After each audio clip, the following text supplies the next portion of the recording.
हाय दोस्तों, स्वागत है आपका अपने परिवार हिंदी बाय ब्रिजेश सर में। आई होप आप अच्छे होंगे मेरे दोस्त।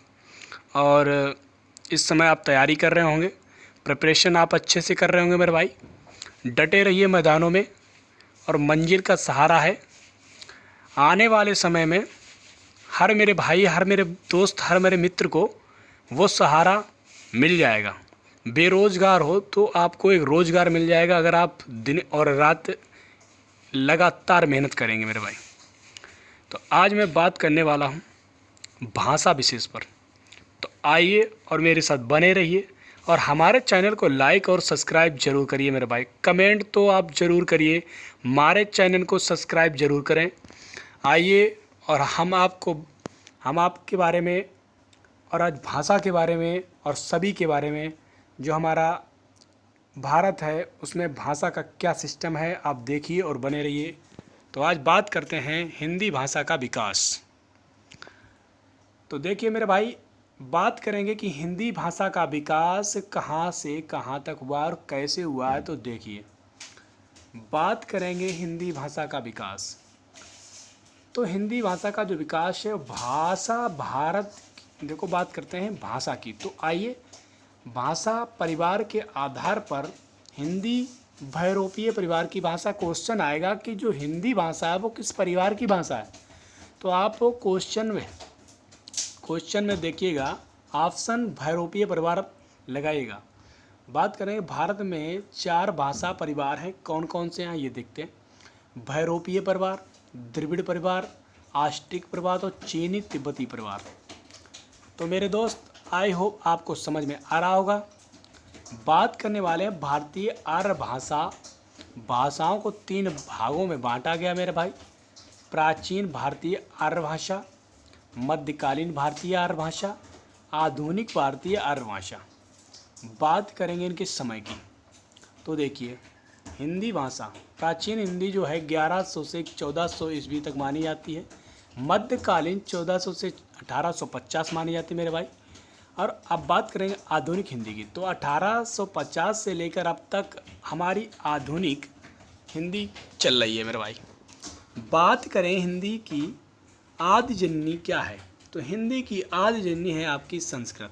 संस्कृत को प्राचीन भाषा भी कहा जाता है।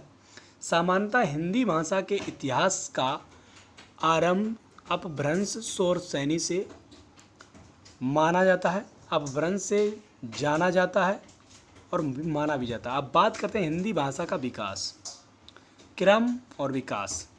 तो मेरे भाई देखेंगे, संस्कृत, फिर पाली है, फिर प्राकृत है, फिर अपभ्रंश है, फिर अवध है, फिर प्राचीन है, फिर प्राचीन हिंदी है मेरे भाई। ठीक है, तो ऐसे आप एकदम सीक्वेंस से समझ पाएंगे। हिंदी, पाली, प्राकृत, अपभ्रंश, अवध, प्राचीन हिंदी, फिर हिंदी। अब बात करते हैं राजभाषा से। तो बात करेंगे राजभाषा। राजभाषा क्या है। राजभाषा का शाब्दिक अर्थ है राजकाज की भाषा। जो भाषा देश के राजकीय कार्यों में प्रयुक्त की जाती है वह क्या कहलाती है, आपकी राजभाषा कहलाती है। भारत की हिंदी जो है वो राजभाषा है, ना कि राष्ट्रभाषा। हमारे संविधान में इसको राजभाषा का दर्जा दिया गया है। 14 सितंबर 1949 को संविधान में भाग 17 की बात करते हैं। तो भाग 17 में हिंदी को राजभाषा के रूप में चुना गया है। अब बात करेंगे, एक नोट से दे रखा है, हिंदी को राजभाषा के अंतर्गत रखा जाता है, ना कि राष्ट्रभाषा के अंतर्गत। राजभाषा एक संवैधानिक शब्द है मेरे भाई।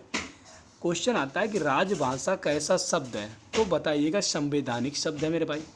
बात करेंगे हिंदी में 14 सितंबर 1949 को राजभाषा के रूप में घोषित किया गया था हमारे संविधान में मेरे भाई।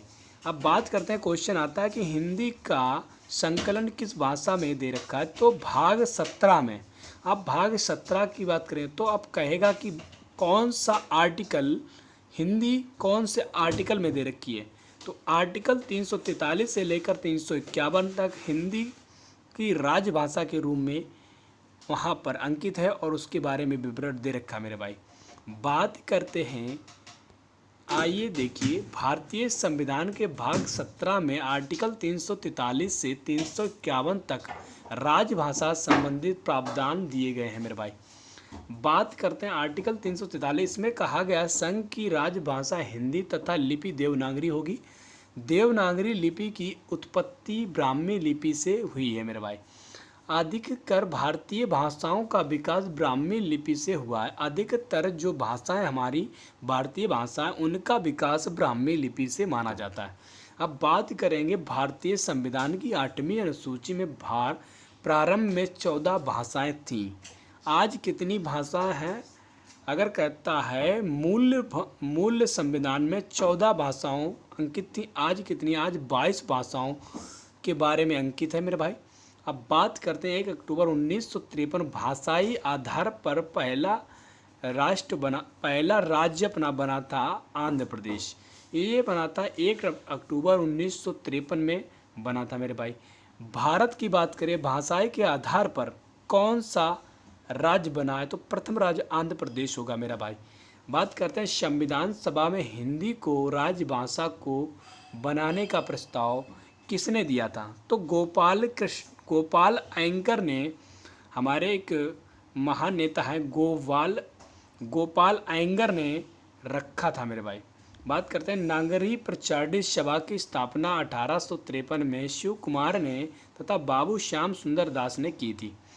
प्रथम विश्व हिंदी सम्मेलन 1975 में नागपुर में हुआ था मेरे भाई। अब बात करते हैं कि हिंदी दिवस कब मनाया जाता, तो हिंदी दिवस 14 सितंबर को मनाया जाता है मेरे भाई।